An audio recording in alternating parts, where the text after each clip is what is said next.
mami, încet. Cine-i mare acolo? Cine-i mare?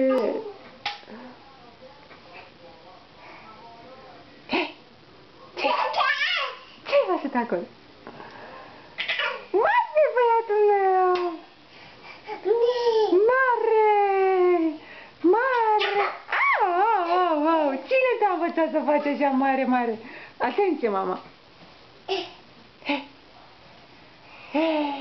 Mare!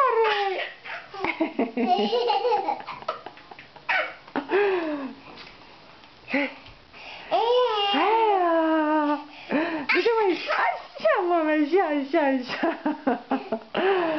Oh, Doamne! Așa, mare!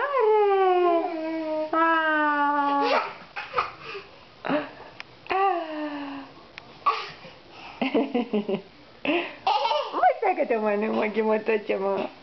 Măi, ghimătăcea mea. Încet, mami, încet, să nu cazi din pat. Așa. Mama. Opa, hai de sus, mama. N-are nimic, te-ai lovit puțin. Hai sus. Oh, hai de sus, iubitelul, mama, hai sus.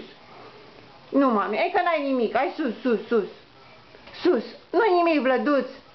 Hai sus la mami, haide. Gata, ajunge. Haide, mama. Hai sus, mami pleacă, bye. Bye.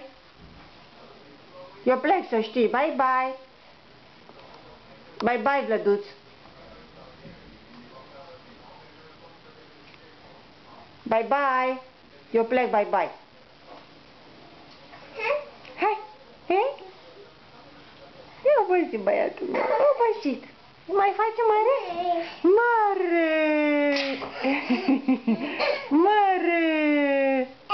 Încet, mami. Mare, ghimotaca mea.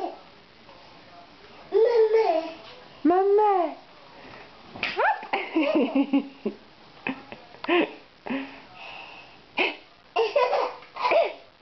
Stai că te mănânc. Stai că te mănânc, mă. Te mănânc, mă.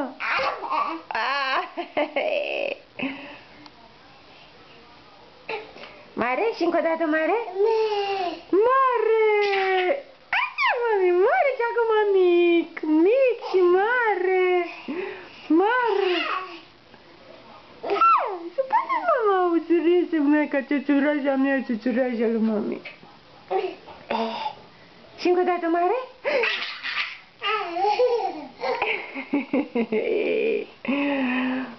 Zbenguicea mea, zbenguicea. Încet, mami, încet că te lovești la căpșorie.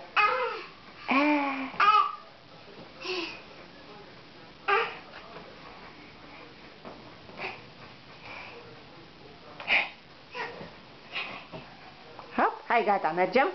Hai, mergem? Haide! Câte? Haide, iubita lui mama, hai! Haide! Tic, câte? Hai! Te dai jos? Încet! Hai, dă-te jos! Nu mare pe marginea patului!